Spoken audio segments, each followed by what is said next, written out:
Chers amis, frères et sœurs, bonjour. Je bénirai l'Éternel en tout temps. Et sa louange sera toujours dans ma bouche. Dieu est bon, n'est-ce pas?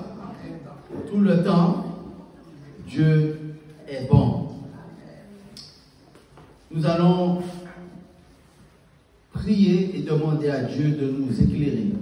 Éternel, notre Dieu, nous avons besoin de toi aujourd'hui pour nous révéler, pour nous parler et pour nous éclairer par ton Saint-Esprit, au nom de Jésus.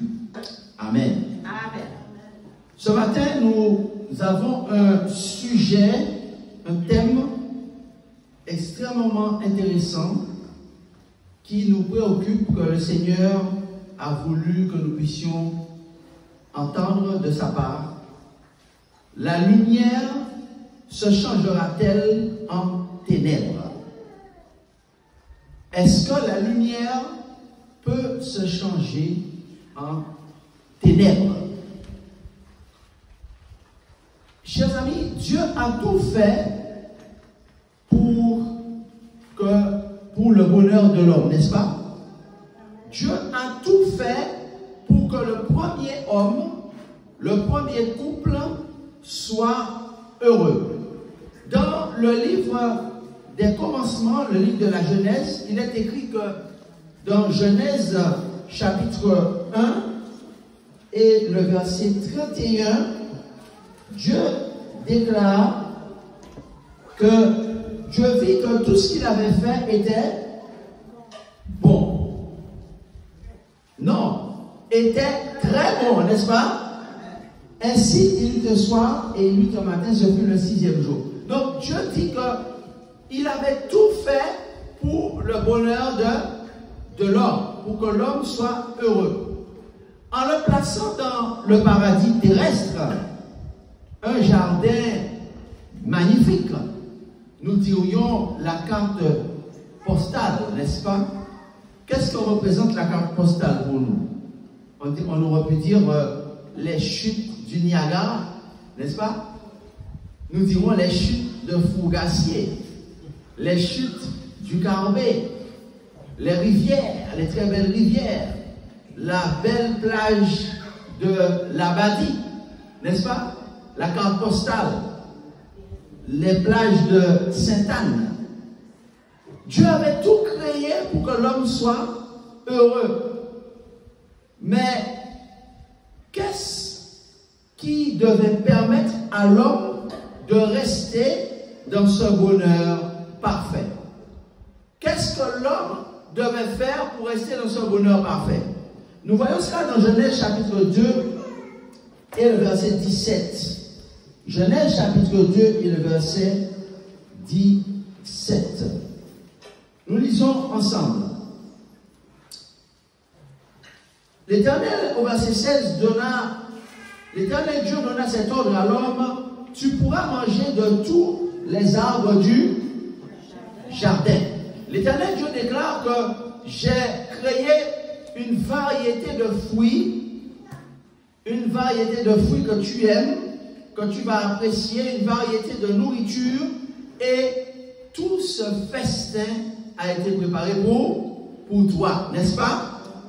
Au verset suivant, mais tu ne mangeras pas de l'arbre de la connaissance du bien et du mal, car le jour où tu en mangeras, tu mourras. Dieu n'a-t-il pas été bon? On a dit qu'il a été très bon. Dieu n'a-t-il pas été clair? Il a été très clair. Voici, je t'ai tout donné. Voici, tu es heureux. Voici, Ève, tu es heureuse. Mais cependant, si tu veux que ce bonheur puisse durer, il ne faut pas t'approcher d'un seul arbre dans le jardin. L'arbre, quel est cet arbre? De la connaissance du bien et du mal.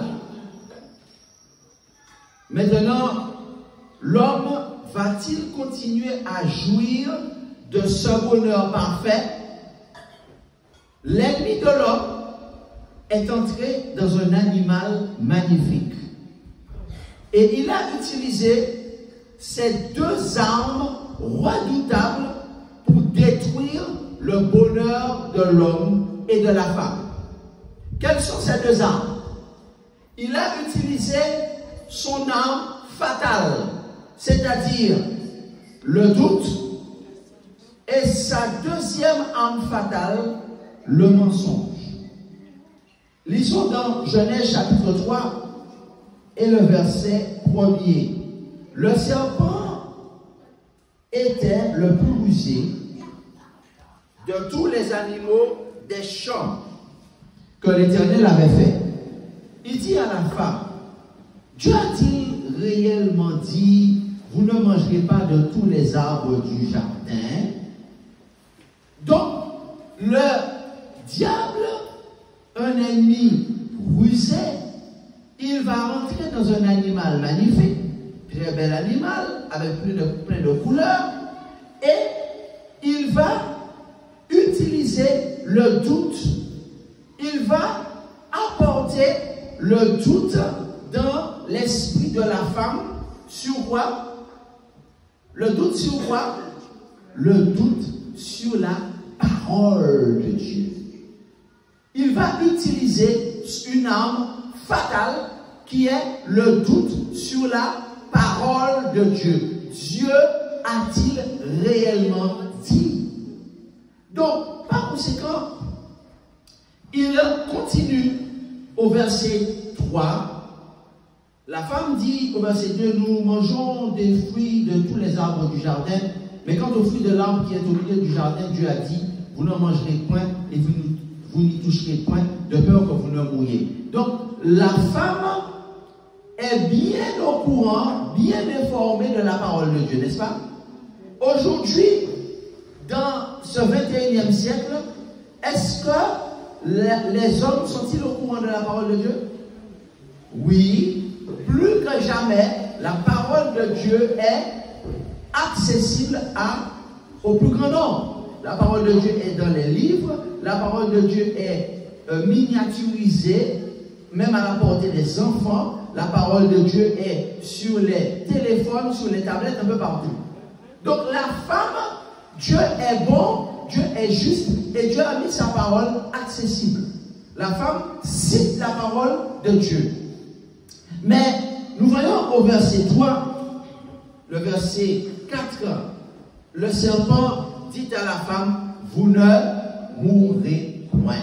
Il s'agit de la deuxième arme fatale que le serpent ou que le diable va utiliser, c'est-à-dire le mensonge sur la parole de Dieu. Donc, le diable va utiliser deux armes extrêmement dangereuses pour pouvoir voler le bonheur de l'homme. La première arme, on a dit que c'est le doute sur la parole de Dieu. Et quand on doute de la parole de Dieu, on doute de quoi? On doute de Dieu lui-même. Parce que la Bible dit que la parole de Dieu et Dieu, c'est la même chose. Au commencement était la parole. La parole était avec Dieu, la parole était Dieu. Donc la parole de Dieu, c'est Dieu. Donc quand on doute c'est quoi la parole de Dieu? Quand on doute de la parole de Dieu, on doute de Dieu lui-même. Et la deuxième arme qu'il a utilisée, c'est le mensonge sur la parole de Dieu. La parole de Dieu déclare que le jour où vous en mangerez, vous allez mourir. Mais Satan dit, moi je vous dis que le jour que vous allez manger de l'arbre de la connaissance du bien et du mal, vous n'allez pas mourir. Donc c'est le mensonge sur la parole de Dieu. Chers amis, ce jour-là, le diable a utilisé une technique. Il a appelé le mal bien. Il a appelé le bien mal. Il a changé la lumière en ténèbres et les ténèbres en lumière et l'amertume en douceur. La suite de l'histoire est triste puisque malheureusement notre mère à tous, Ève, elle a cru au mensonge de Satan sur la parole de Dieu et elle a douté de la parole de Dieu. Et elle a mangé le fruit. Et à partir de ce moment-là, eh bien, Satan a volé la position enviable qu'Adam et Ève avaient. La position, c'est-à-dire le fait qu'ils avaient l'image de Dieu, c'est-à-dire qu'ils avaient l'Esprit Saint en eux, n'est-ce pas? Et à ce moment-là, eh bien, Satan a volé la position qu'ils avaient, c'est-à-dire exousia selon la Bible, qui signifie la position d'autorité. Ça veut dire qu'ils avaient reçu l'autorité sur cette planète et qu'ils étaient administrateurs et gérants de cette planète. Alors, ils ont perdu cette position. Et Satan est devenu le prince de ce monde. Mais ce n'est pas ce qui est le plus grave. C'est déjà grave en soi. Mais le plus grave dans cette tragédie, c'est que la conséquence la plus grave a été, selon Romains 3, 23, qu'à travers Adam et Ève, toute leur progéniture, toute leur descendance ont perdu le Saint-Esprit ou l'image de Dieu. Parce que la Bible déclare dans Romains 3, 23, car tous ont péché. La Bible ne dit pas que Adam et Ève seulement ont péché. La Bible dit que tous ont péché en Adam et sont privés de la gloire de Dieu. Donc la terre entière a perdu l'image de Dieu et la terre entière a perdu le bonheur qui va avec l'image de Dieu. Donc la question qui nous préoccupe depuis la semaine dernière, et nous avons commencé à répondre à cette question, mais Dieu donne encore des éléments importants à cette réponse. Comment est-ce que les pays, comment est-ce que les nations, comment est-ce que les peuples, comment est-ce que les tribus peuvent retrouver le bonheur qu'ils ont perdu? La terre entière est tombée et les êtres humains sont encore à la recherche du bonheur. Comment est-ce que les nations, comment est-ce que les peuples, comment est-ce que les tribus peuvent retrouver le paradis perdu?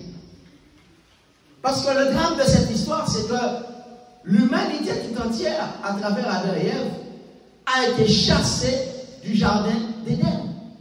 Vrai ou faux? L'homme a été chassé du jardin d'Éden. Donc, Dieu avait tout donné à l'homme pour que l'homme soit heureux. Mais Satan, le voleur, a fait l'homme douter de la Bible, de la parole de Dieu. Et le résultat, ça a été que l'homme est tombé dans le malheur. Chers amis, l'homme a cherché à retrouver le bonheur, mais l'homme n'arrive pas à retrouver le bonheur parce que l'homme cherche le bonheur de la mauvaise manière. Beaucoup ont prétendu que la raison de l'homme, sa raison, son intelligence était capable de discerner à elle seule le bien du mal et voire de gouverner le pays. Beaucoup cherchent à retrouver le bonheur qui a été perdu en Éden à travers l'adoration, mais une fausse adoration.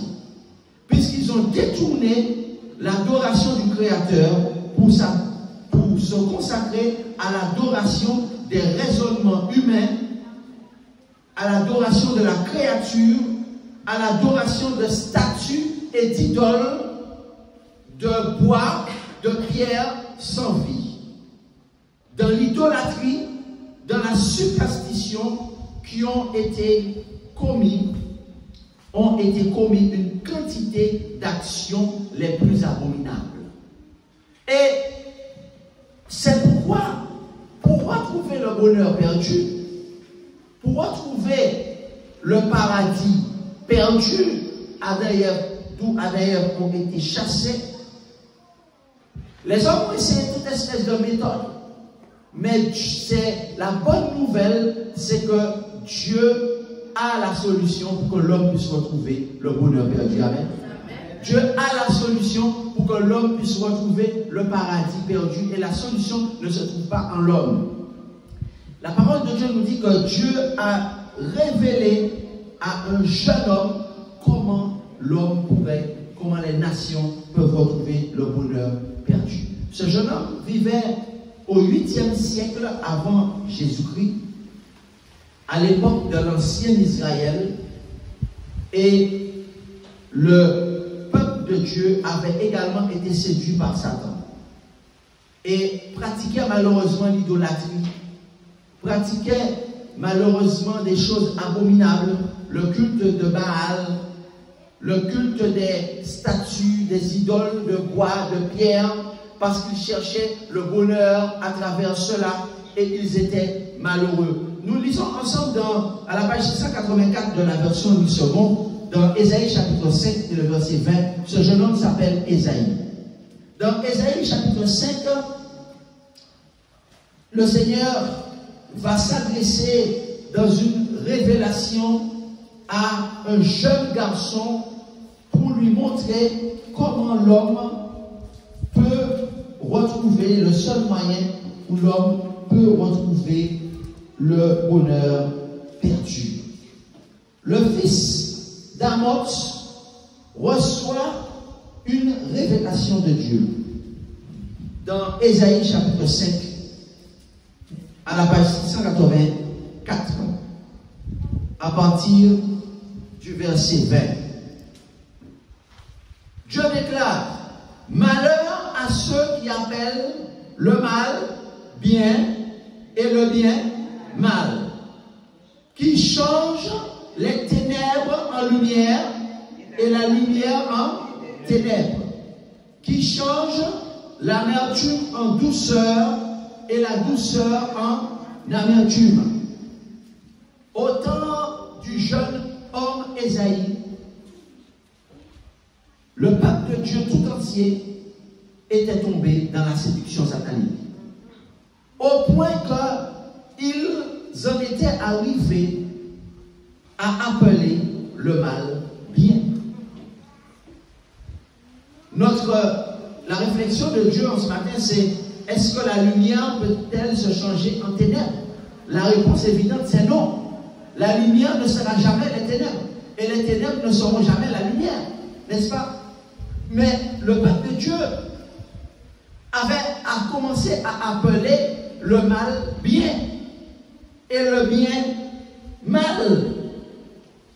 Et ils ont changé les ténèbres en lumière et la lumière en ténèbres. Ils ont changé l'amertume en douceur et la douceur en amertume. Au verset 21, Dieu leur dit: quand vous êtes malheureux, vous êtes tristes. Pourquoi? Malheur à ceux qui sont sages à leurs yeux et qui se croient intelligents. N'est-ce pas? Malheur à ceux qui ont la bravoure pour boire du vin et de la vaillance pour mêler des liqueurs fortes, qui justifient le coupable pour un présent et enlèvent aux innocents leurs droits. Donc le Seigneur décrit un peu la tristesse de son peuple. Pourtant, il ne s'agit pas de n'importe qui. Il s'agit de qui? Il s'agit du peuple de Dieu. Il s'agit du peuple élu de Dieu. Et Dieu déclare qu'ils ont changé le mal en bien et le bien en mal. Dieu donne cette vision au jeune homme Ésaïe et pour lui donner la bonne nouvelle. La bonne nouvelle où l'évangile, c'est quoi? C'est que Dieu a donné une vision à un jeune homme, Ésaïe, qui va devenir un prophète pour lui montrer comment est-ce que l'homme va retrouver l'image de Dieu, comment est-ce que l'homme va retrouver le bonheur qu'il a perdu en Éden, comment est-ce que l'homme va retrouver le paradis perdu. Je dis amen à cela.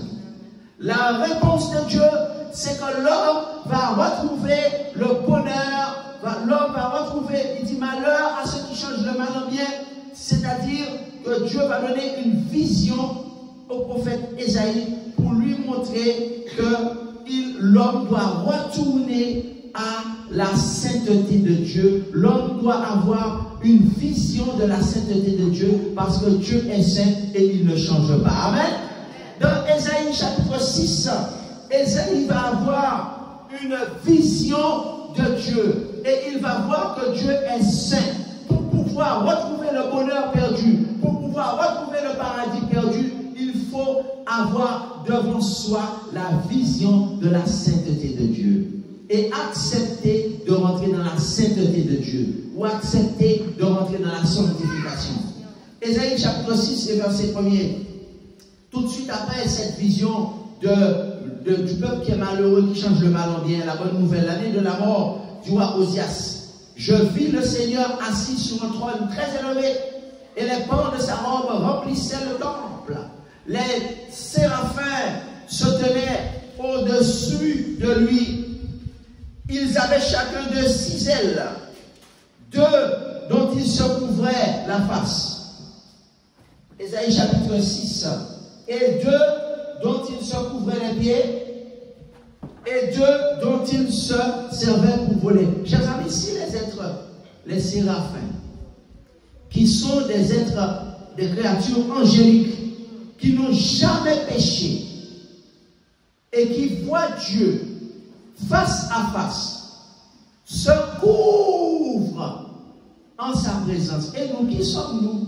Comment devons-nous nous présenter dans la présence de Dieu? Parce que nous n'avons pas encore reçu la vision de la sainteté de Dieu, nous n'avons pas compris comment retrouver le bonheur perdu et qui est Dieu qui est saint et comment nous devons nous présenter en sa présence.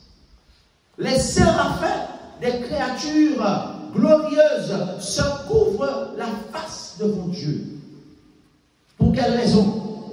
La parole de Dieu déclare. Ils criaient l'un à l'autre, quoi?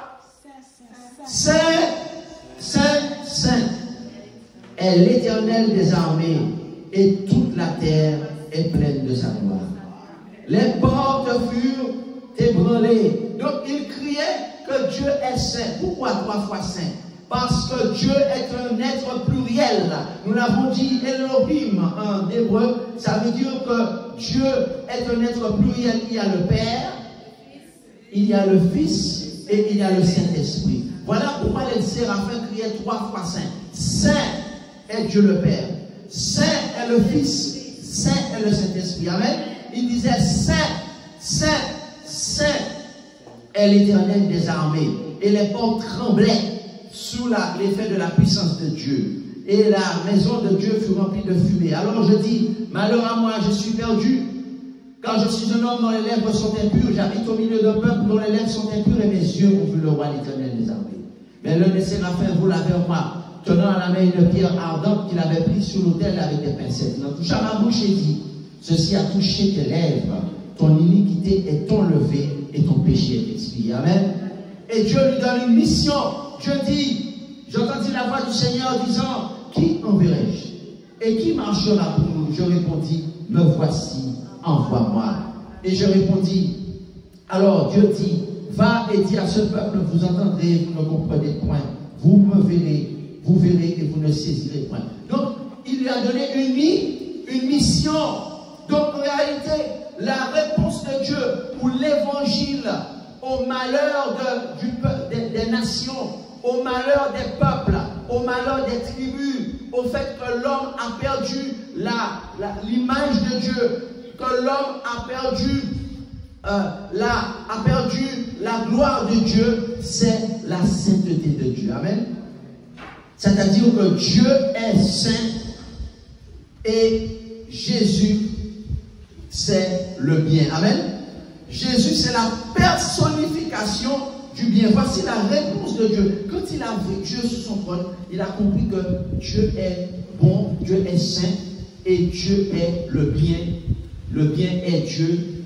Dieu est le bien et Dieu ne change pas. Donc, Satan a menti sur le caractère de Dieu. N'est-ce pas? Satan a menti sur le caractère de Dieu. Donc, chers amis, lorsque Ésaïe a reçu des visions pour annoncer les jugements de Dieu sur tous ceux qui continuaient à appeler le mal bien et le bien mal, il a reçu des visions sur les jugements qui allaient tomber sur eux. Mais la bonne nouvelle, c'est que s'ils se repentaient, eh bien, qu'est-ce que Dieu allait faire? Dieu allait racheter Israël et Dieu allait ramener Israël de la captivité babylonienne, de la captivité des nations où ils étaient. Amen. La bonne nouvelle, chers amis, c'est que le prophète Ésaïe a reçu la vision que Dieu allait envoyer le Messie, Jésus-Christ, amen, qui est le bien, et que celui qui allait accepter Jésus-Christ et qui allait accepter le Saint-Esprit que Jésus-Christ donne, eh bien, il allait retrouver le bonheur perdu. Où est-ce que c'est marqué ça? Jésus déclare dans Jean chapitre 14 au verset 30 à la page 1083 de la version Louis II. Jean chapitre 14 et le verset 30. Jésus a déclaré comment est-ce que l'homme allait retrouver le bonheur perdu. Jean 14 et nous lisons au verset 30. Jésus a dit ceci. Jean 14 et le verset 30, page 1083 de la version Louis II. Je ne parlerai plus guère avec vous, car le prince de ce monde vient, il n'a rien en moi. Amen. Jésus déclare, voici le mensonge de Satan est exposé. Jésus déclare, le prince de ce monde, il vous a volé votre bonheur, il vous a volé votre exousia, ça veut dire l'autorité que vous avez sur cette planète. Mais moi, Jésus, je suis le Rédempteur, je suis venu racheter l'humanité parce que le prince de ce monde n'a rien en moi. Amen. Qu'est-ce que ça veut dire, le prince de ce monde n'a rien en moi? Ça veut dire au moins deux choses. La première chose, qu'est-ce qu'il y a en moi?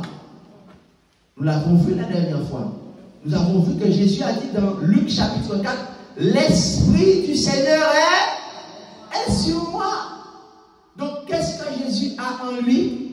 L'Esprit Saint ou l'Esprit de Dieu. Amen. Donc, par conséquent, puisqu'il a l'Esprit Saint, il a l'Esprit de Dieu.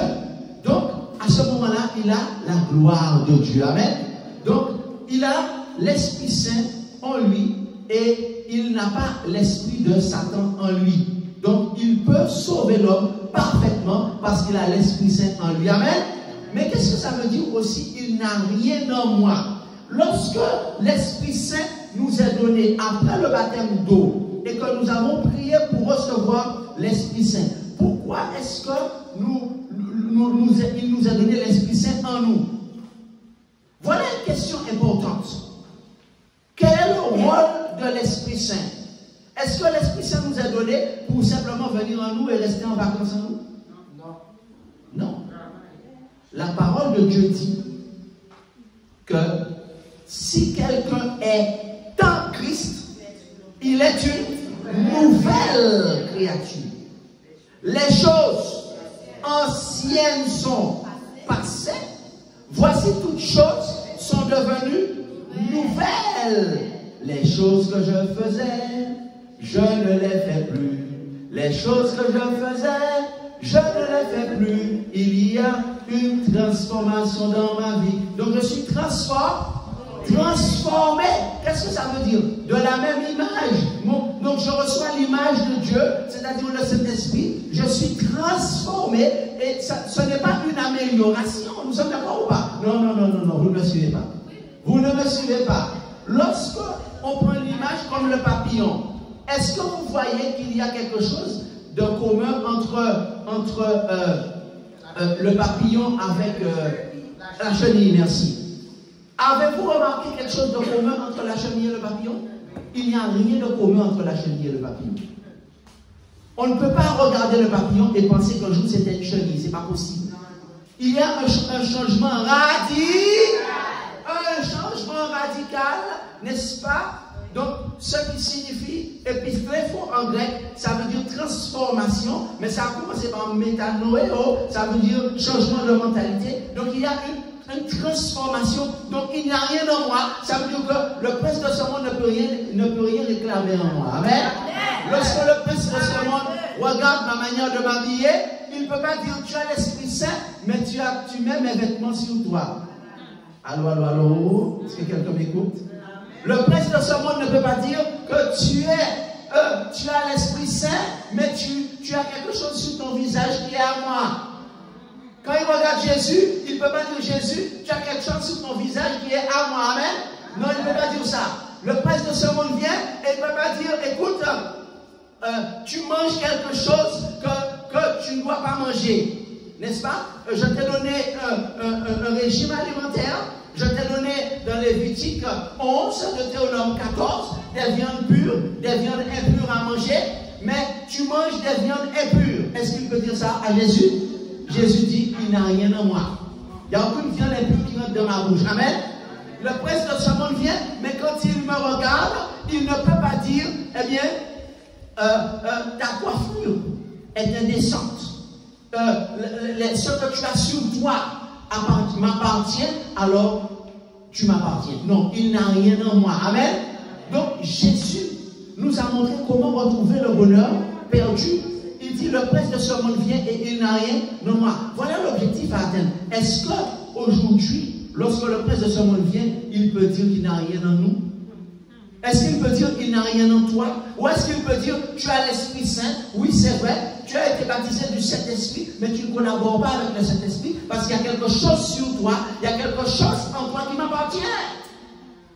Et c'est pourquoi l'Esprit Saint nous a été donné pour nous révéler ces choses, n'est-ce pas, que les anciens d'Israël faisaient, n'est-ce pas, ces ornements que Dieu a dit, oh tes ornements pour que je puisse t'écouter, pour que je puisse te délivrer.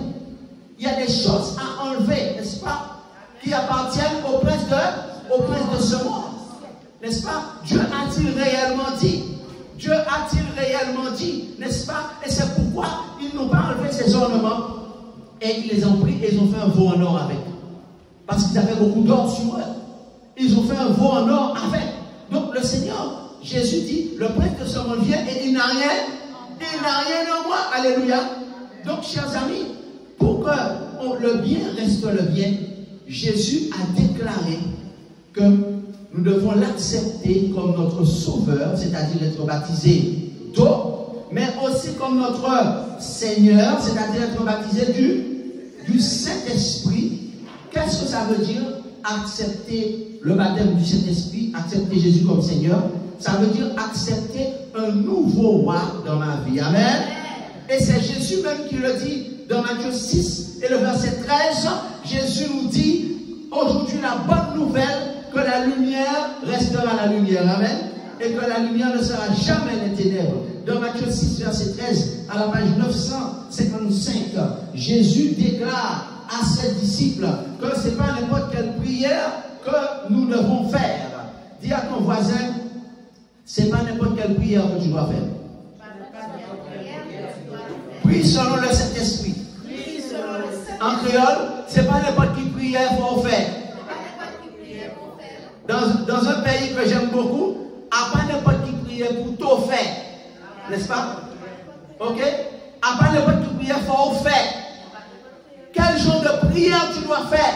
Est-ce que tu pries selon l'Esprit? Est-ce que tu pries, l'Esprit Saint est en toi, mais est-ce que tu pries selon l'Esprit? Alors il est écrit dans Matthieu 6, verset 13, Jésus déclare que pour pouvoir recevoir la sainteté de Dieu, nous avons besoin d'être délivrés. Amen.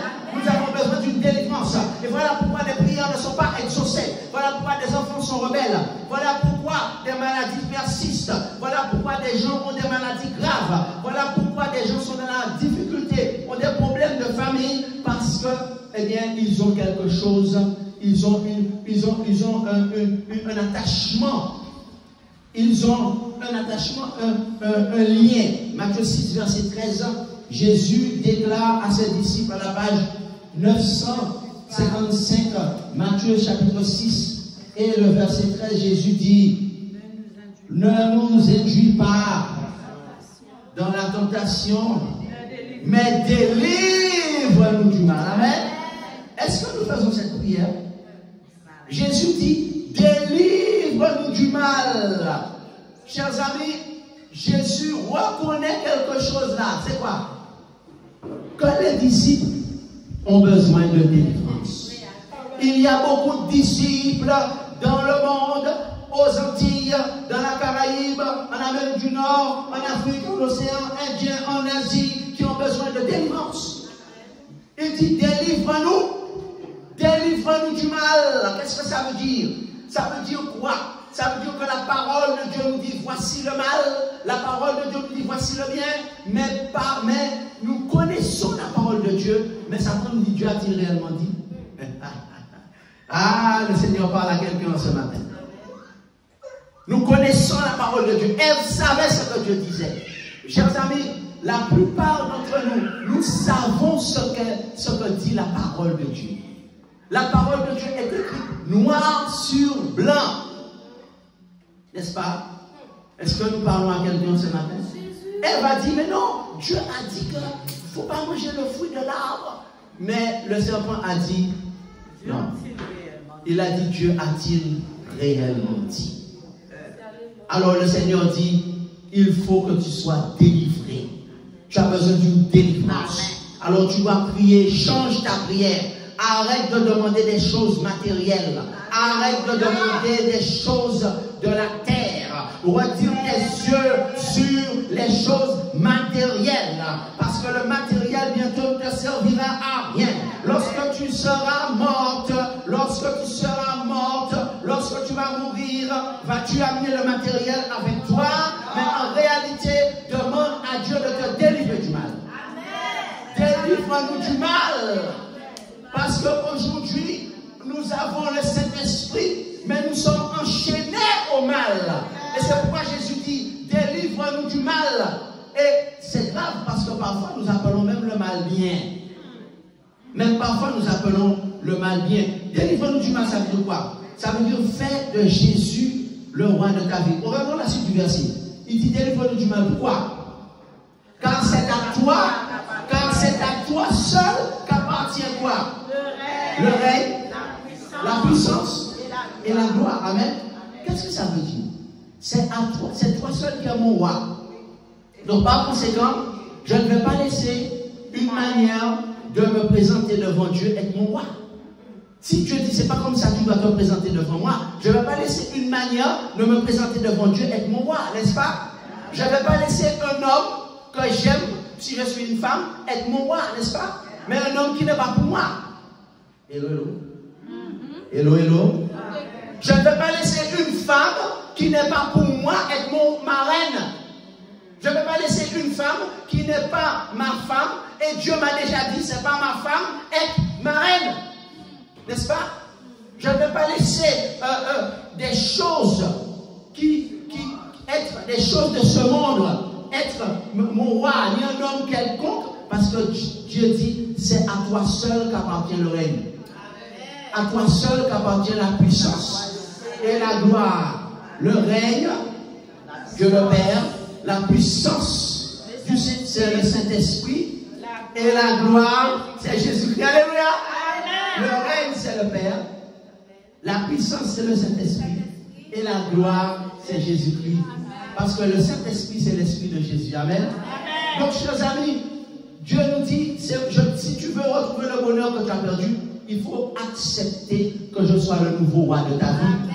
Il ne suffit pas de demander le baptême d'eau et du Saint-Esprit, mais il faut me laisser te conduire, parce que Jésus a dit, je suis maintenant devant le prince de ce monde et il n'a rien en moi. Amen. Donc Jésus, c'est le bien personnifié.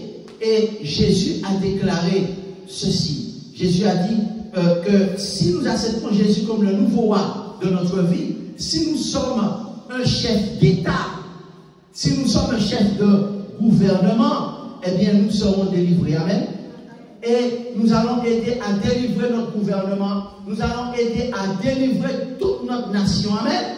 Notre nation tout entière sera délivrée parce que nous, le chef d'État, nous sommes délivrés.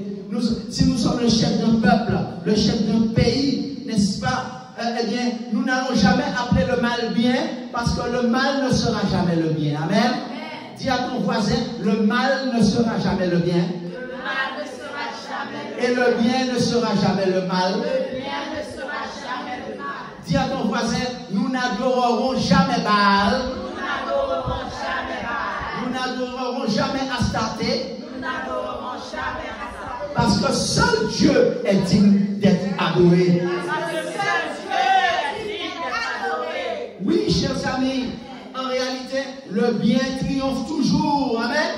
Le bien triomphe toujours parce que Jésus a déclaré, je suis le chemin, je suis la vérité et je suis la vie. Et nul ne vient au Père que par moi. En réalité, Jésus a dit qu'il est venu. Jésus a prié pour ses disciples et pour ses futurs disciples. Dans Jean chapitre 17 et au verset 15, dans ce texte que vous connaissez bien, Jésus a dit, Seigneur, je ne suis pas en train de te prier de les enlever du monde, mais je te prie de les préserver du mal. Jésus a dit, Seigneur, je te prie de les protéger du mal, parce qu'ils sont dans le monde et le mal est là, c'est-à-dire le contraire de la volonté de Dieu est là, et je te prie de les préserver du mal. Et enfin, dans Romains 12, à la page 1165, dans Romains, de la version Louis II, dans Romains chapitre 12 et le verset 9, sous l'inspiration, l'apôtre Paul déclare dans Romains 12, verset 9, que le mal ne sera jamais le bien, parce que Dieu ne change pas, et que nous devons avoir le mal en horreur. Romains 12, verset 9, nous lisons. Que la charité soit sans hypocrisie, ayez le mal en horreur, attachez-vous fortement. Bien, amen. Il dit que l'amour soit sans hypocrisie. Ça veut dire que lorsque l'on sait que l'on a mal agi, qu'on soit un dirigeant, qu'on soit un simple citoyen, qu'on soit un dirigeant d'une communauté, d'une assemblée religieuse, lorsqu'on sait qu'on a mal agi, qu'est-ce qu'on doit faire? On ne doit pas pratiquer l'hypocrisie. Faire comme si on n'a rien fait, comme si on n'a pas vu ce qu'on a fait, mais on doit faire quoi? On doit demander pardon. On doit s'excuser et on doit changer de comportement. Amen. Amen. Il dit, ayez l'amour sans hypocrisie, ayez le mal en horreur et attachez-vous fortement au bien comme Jésus l'a fait. Amen. Amen. Donc, premièrement, on a vu que pour retrouver le bonheur, il a dit malheur à ceux qui changent le mal en bien. Pour retrouver le bonheur, il faut accepter que Jésus, c'est le bien personnifié. Amen. Amen. Deuxième élément, pour pouvoir retrouver le bonheur perdu, eh bien, il faut accepter que Jésus, c'est la parole de Dieu. Amen. Que Jésus, c'est le logos. C'est-à-dire, Jésus, c'est la parole de Dieu. Et que la parole de Dieu, c'est le bien. Amen. Nous lisons cela dans Jean chapitre 1 et le verset 4. À partir du verset 4. Jean chapitre 1, l'évangile de Jean au chapitre 1. Il faut accepter que Jésus, c'est la parole qui s'est faite chair. Alors, lisons Jean chapitre 1 au verset 4. En elle, la parole, en Jésus, en la parole était la vie. Et la vie, c'était la lumière des hommes. Chers amis, Dieu a dit à Ésaïe, le prophète, malheur à ceux qui changent la lumière en ténèbres. La parole de Dieu déclare que Jésus, c'est la lumière. Au verset 4. Et il continue en disant, au verset 9, cette lumière était la véritable lumière qui, en venant dans le monde, éclaire tout homme. Elle était dans le monde et le monde a été fait par elle, mais le monde ne l'a pas connue. Elle est venue chez les siens et les siens ne l'ont point reçue. Au verset 12. Mais à tous ceux qui l'ont reçu, elle a donné le pouvoir, exousia, alléluia, c'est-à-dire l'autorité de redevenir enfant de Dieu, de retrouver l'image qui a été perdue, à ceux qui croient en son nom, devenir enfants de Dieu, lesquels sont nés non du sang, ni de la volonté de l'homme, ni de la volonté de la chair, mais de Dieu. Amen. Donc, chers amis, Jésus, c'est le logos, c'est la parole de Dieu, c'est le bien, et la parole de Dieu ne change pas. Ne change pas. La parole de Dieu ne change pas. Alors qu'est-ce que ça veut dire? Satan a trompé Adam et Ève en disant que Dieu a-t-il réellement dit ça? Comme si le mal peut devenir le bien. Dieu peut changer sa parole. Chers amis, Satan a attaqué l'humanité en faisant croire à l'humanité que la parole de Dieu peut changer. Et que la parole de Dieu n'est pas importante. Aujourd'hui, Satan a continué à l'époque de l'ancien Israël, il a encore attaqué la parole de Dieu. Parce que le prophète Ésaïe a été attaqué par beaucoup de personnes dans le peuple de Dieu qui ne voulaient pas entendre les prophéties qu'il recevait de la part de Dieu. Mais Satan n'a pas changé de méthode. Aujourd'hui, au XXIe siècle, plus que jamais dans l'histoire de l'humanité, Satan s'attaque à la Bible. Satan s'attaque à la parole de Dieu. Et aujourd'hui, au sein même du peuple de Dieu, au sein même des assemblées, la parole de Dieu est remise en question par les théologiens. La parole de Dieu est remise en question par les hommes de Dieu. La parole de Dieu, on lui enlève son autorité et on lui oppose la tradition. Hélas. Aujourd'hui, on oppose à la parole de Dieu la théologie. Et on donne plus d'importance à la parole des théologiens qu'à la Bible, chers amis. À la parole des auteurs qu'à la Bible. On place au-dessus de la Bible les pensées et le raisonnement humain. Oh, cela ne vous rappelle rien? Dieu a-t-il réellement dit? Ce n'est pas ce que Dieu a dit. Vous ne mourrez pas, ne vous inquiétez pas. Ne reconnaissez pas l'autorité. Aujourd'hui, on est sidéré d'entendre des gens qui font profession d'être chrétiens et qui disent: oh, le récit biblique est une allégorie. Le récit biblique est une image. Oh, c'est de la mythologie. Nous entendons des grands théologiens dire: oh, c'est de la mythologie, c'est de l'histoire religieuse. Aujourd'hui, on relativise l'autorité de la parole de Dieu, mais quel esprit est derrière ça? Ce n'est pas l'esprit de Dieu. L'esprit malin, rusé, qui depuis la Genèse a trompé nos premiers. Chers amis, la parole de Dieu nous dit que nous devons être délivrés de ce mal. Amen. Et nous allons être délivrés de ce mal au nom de Jésus. Comment? Jésus a dit par la bouche de l'apôtre Paul: prenez la vérité pour ceinture. Amen. Chers amis, lorsque vous n'avez pas de ceinture, qu'est-ce qui se passe? Vous allez être exposé, vous allez avoir honte. Parce que votre jupe va tomber, votre pantalon va tomber et votre nudité sera exposée. Il a dit: prenez la vérité pour ceinture. Et la vérité qui est la parole de Dieu. Au commencement était la parole était avec Dieu, la parole était Dieu. Prends Jésus pour ceinture. Amen. Amen. Lis ta Bible chaque jour. Apprends des versets clés de la Bible. Car bientôt, Satan va modifier la Bible. Satan va rajouter ses propres mensonges. Et si tu ne connais pas les paroles de ce livre, qu'est-ce qui va t'arriver? Si tu ne connais pas les paroles de ce livre, alors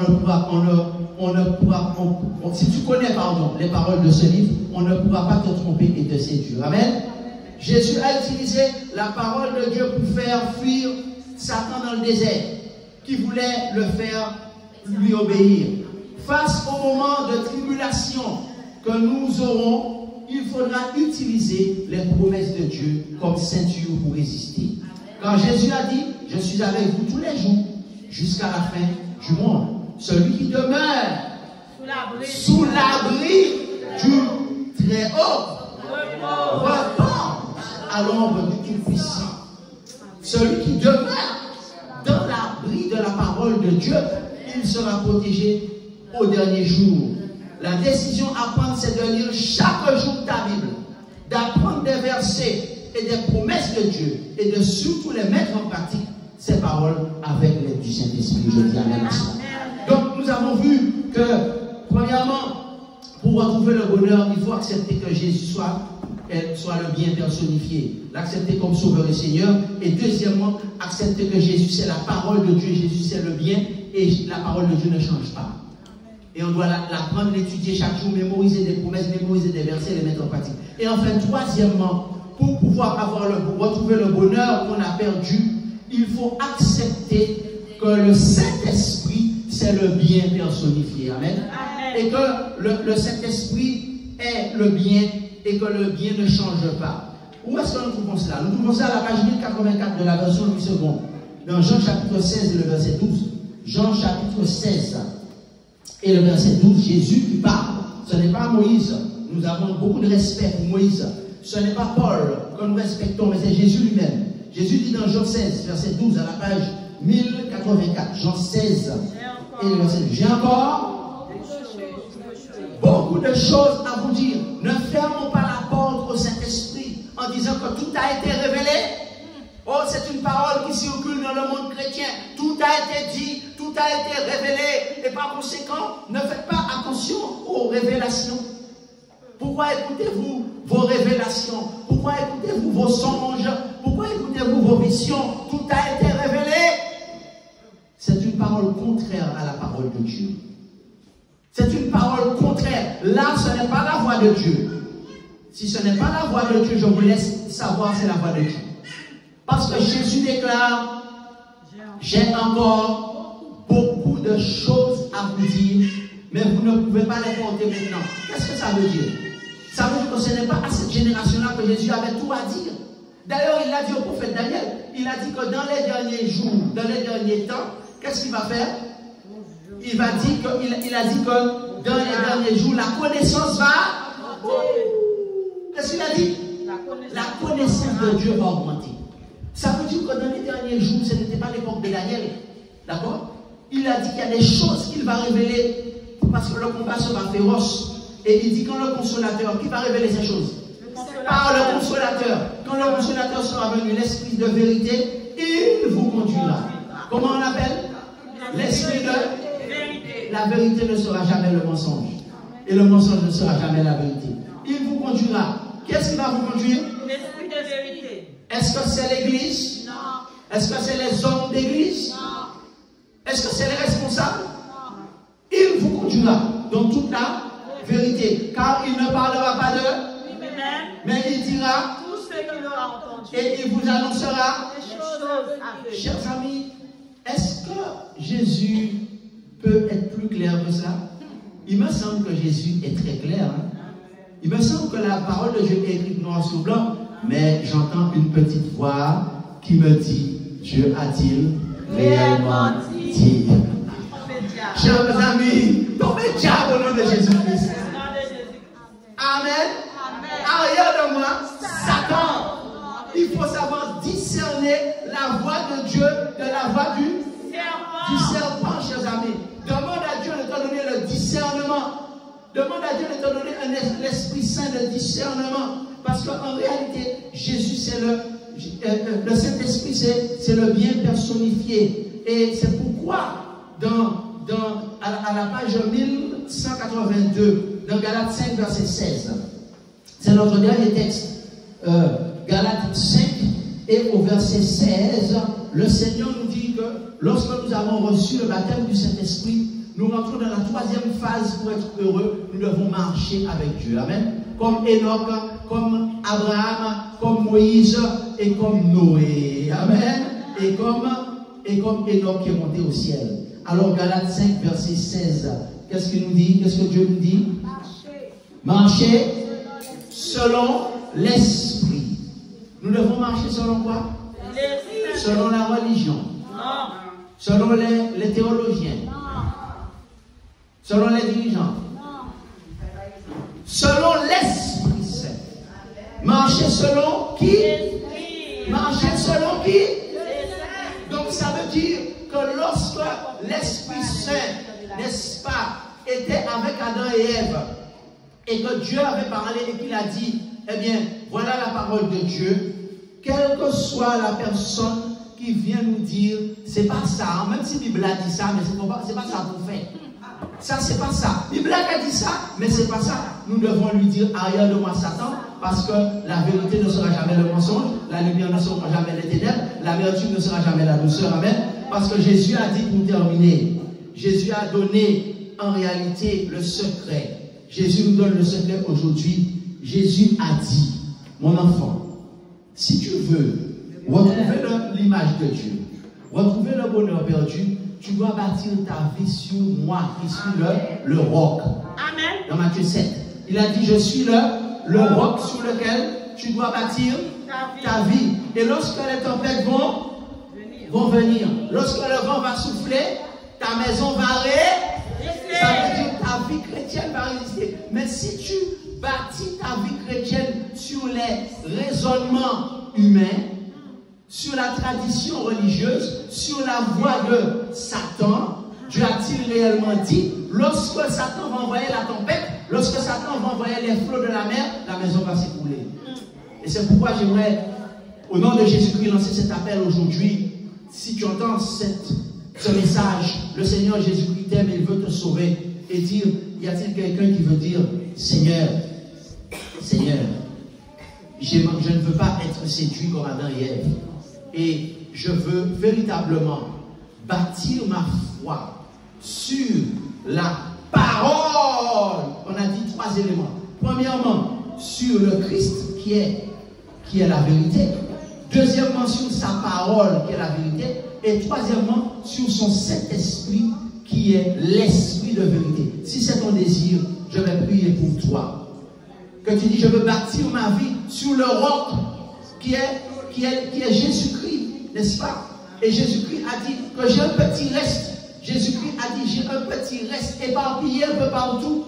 Un petit reste qui a bâti sa vie sur quoi? Sur le roc. Et il dit, les portes de l'enfer ne pourront pas le détruire. Parce qu'ils ont été bâtis sur moi, sur Jésus-Christ. Et c'est pourquoi je vais t'inviter à chanter ce chant magnifique. Nous allons chanter ensemble ce chant magnifique, mettons-nous debout, qui dit Christ 618, Christ est mon rocher, ma lumière et mon salut. Christ est mon rocher, Christ est mon rocher, ma lumière et mon sauveur. Je ne crains rien. Christ est mon rocher, ma lumière et mon sauveur. Je ne crains rien. Christ est ma lumière, je ne crains rien. Il est mon rempart et mon ferme soutien. De qui pourrais-je avoir peur? Même si la tempête, même si la tempête fait rage fort de l'orage. Si mon cœur est troublé, Si mon cœur est troublé, s'il venait à douter, on s'arrête là. accabler, S'il venait à douter, accabler, Dieu anime toujours mon courage. Et je suis consolé. Et je suis consolé. Et je suis consolé. mon âme espère en l'Éternel. Mon âme espère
Prions le Seigneur. Merci, Éternel, notre Dieu, de nous avoir montré aujourd'hui que la lumière ne sera jamais les ténèbres et que les ténèbres ne seront jamais la lumière, que le mal ne sera jamais bien et que le bien ne sera jamais mal. Mais tu nous as montré, Seigneur, que si nous voulons retrouver le bonheur que Adam et Ève ont perdu, nous ne devons pas tomber dans les séductions de Satan. Nous devons être, premièrement, délivrés du mal, comme Jésus l'a dit dans la prière. Priez pour être délivrés du mal. Chaque jour, demandez à Dieu de nous délivrer pour que nous ne puissions pas appeler le mal bien. Accepter d'être délivrés. Accepter d'abandonner nos faux dieux. Accepter d'abandonner les parures de Jézabel. Accepter d'abandonner les choses de Jézabel, les vêtements de Jézabel, les coiffures de Jézabel, Seigneur, les ornements de Jézabel. Accepter de la parole de Dieu et ne pas douter la parole de Dieu. Et nous devons accepter, Seigneur, que tout n'a pas été révélé, tout n'a pas été dit, et que dans cette guerre terrible, Jésus a encore beaucoup de choses à nous dire, et que le moment est venu, puisque nous vivons à la fin des temps, que nous puissions nous laisser conduire par l'Esprit avec la vérité, et que nous puissions marcher, non pas selon l'homme, non pas selon la tradition, mais selon le Saint-Esprit. Et là, Seigneur, nous allons espérer en l'Éternel, et Christ sera notre rocher, et nous serons sauvés au nom de Jésus.